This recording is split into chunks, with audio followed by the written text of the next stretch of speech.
آج پارلیمنٹ کے اندر گرمی تھی، لفظوں کی نہیں جذبات کی۔ پیپلز پارٹی کے ارکان کھڑے ہوئے اور پھر غصہ کر کے نکل گئے۔ وجہ مریم نواز کے بیانات پر پیپلز پارٹی نے کہا کہ یہ توہین ہے، معافی چاہیے۔ لیکن کہانی یہاں ختم نہیں ہوئی۔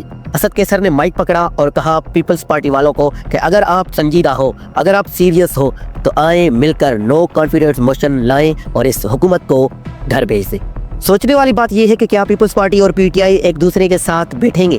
کیا یہ دو پرانے سیاسی حریف اب وقتی مفاد کے لیے ساتھ میں بیٹھیں گے یا پھر حکومت پیپلز پارٹی کو منا کر لے کر آئے گی؟ اور سب سے انٹرسٹنگ بات تو یہ تھی کہ پی ٹی آئی والے بھی پارلیمنٹ سے واک آؤٹ کر کے نکل گئے۔